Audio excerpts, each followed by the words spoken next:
Ano ang madalas gumagabay sa mga desisyon mo? Takot o pananalig? Magandang araw po sa inyong lahat, lalo na sa ating mga sundalo, police, Coast Guard, jail officer, firefighter, at lahat ng nasa serbisyo at sa inyong mga pamilya. Ako po si Father Dion, isang paring Katoliko ng Military Ordinariate of the Philippines at ang Executive Officer ng Office of the Chief Chaplain of the Philippine Army. At ito po ang salita ng Diyos, ang ating gabay. Ngayon po ay Saturday, February 14, 2026 of the 5th week in Ordinary Time. At ginugunita din po natin sa araw na ito ang araw ng mga puso o Valentine's Day. At ang ating mga pagbasa mula sa banal na kasulatan sa araw na ito ay tungkol sa isang tahimik ngunit mapanganib na kalagayan. Kapag ang takot ang dahan-dahang pumapalit sa tiwala sa Diyos. Sa ating unang pagbasa, mula sa unang aklat ng mga hari, chapter 12, verses 26 to 32, at chapter 13, verses 33 to 34, natakot si Haring Jeroboam. Iniisip niya na baka mawala ang kanyang kapangyarihan kapag ang mga tao ay patuloy na sasamba sa Jerusalem. Dahil sa takot, ginawa niya ang mas ligtas na paraan. Nagpatayo ng bagong sambahan at binago ang paraan ng pagsamba. Hindi siya tumigil sa paniniwala sa Diyos. Ngunit, binago niya ang pananampalataya ayon sa kanyang takot at kaginhawaan. Ito ang panganib. Kapag takot ang gumagabay, napapaling ang pananampalataya at nadadamay ang marami. Sa ating ebanghelyo, mula sa Ebanghelyo ni San Marcos, chapter 8, verses 1 to 10, maraming taong gutom, na bahala ang mga alagad. Saan tayo kukuha ng pagkain? Sa Jesus ay hindi nagpanik. Hindi niya pinalayas ang mga tao. Pinagmasdan niya sila ng may habag. Sa kaunti nilang dala, siya'y nagpasalamat at iyon ay naging sapat. Dito, malinaw ang kaibahan. Si Jeroboam ay kumilos sa takot at kontrol. Si Jesus ay kumilos sa tiwala at malasakit. Ngayon ay Valentine's Day, araw ng pag-ibig, araw ng mga puso. Ngunit ang tunay na pag-ibig ay hindi nakabatay sa takot.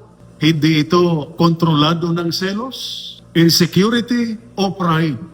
Hindi ito nakasentro sa kung paano ako mapuprotektahan. Kapag takot ang namamayani sa relasyon, kapag takot ang namamayani sa relasyon, madaling magduda, madaling magalit, madaling maglayo ang loob. Ngunit kapag pananalig at tiwala ang namamayani, marunong magpatawad, marunong maghintay, marunong magbigay, kahit hindi perpekto ang sitwasyon. Sa pamilya ng isang nasa serbisyo, natural ang takot. Takot sa panganib, takot sa layo, takot sa kawalan ng kasiguruhan. Ngunit, ang pag-ibig na may pananalig ay nagsasabi, magtiwala tayo sa Diyos. Manatili tayo sa isa't isa. Kahit kaunti ang oras, sapat kung may tiwala at malasakit. Ang pag-ibig na may tiwala sa Diyos ay hindi nagpapaliit ng puso, nagpapalawak nito. Para sa ating mga sundalo at lahat ng nasa serbisyo at sa inyong mga pamilya, sa inyong tungkulin, natural ang takot. Takot sa peligro, takot magkamali, takot mawalan ng kontrol at seguridad. Minsan, dahil sa takot, nagkukompromiso tayo sa tama. Pinipili ang madali kaysa makatarungan. Inuuna ang sarili kaysa kapwa. Ang paalala ng salita ng Diyos, ang takot ay nagpapalit ng puso. Ang pananalig ay nagpapalawak nito. Ang pag-ibig na may tiwala sa Diyos ay nagpapalakas ng loob. Kapag ang takot ang nauuna, nililihis ang pananampalataya at pati relasyon ay nasasaktan. Kapag ang tiwala sa Diyos ang nauuna, kahit kaunti, ay nagiging sapat sa misyon, sa pamilya, sa pag-ibig. Tanungin natin ang ating sarili. Ang mga desisyon ko ba ay bunga ng takot o ng pananalig? Ang pagmamahal ko ba ay kontrolado ng takot o pinatatag ng tiwala sa Diyos? Ito po ang salita ng Diyos, ang ating gabay. Manalangin tayo. Panginoong Diyos, palayain mo ang puso ng aming mga sundalo, police, Coast Guard, jail officer, firefighter, at lahat ng nasa serbisyo sa takot na nagpapahina ng kanilang pananampalataya. Turuan mo silang magtiwala sa iyo. Lalo na kapag kulang ang lakas, oras at kasagutan.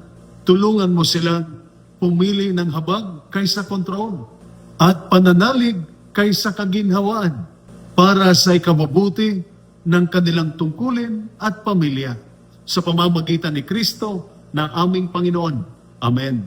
At sumainyo at sa inyong pamilya ang pagpapala ng makapangyarihang Diyos, Ama, Anak, at Espiritu Santo.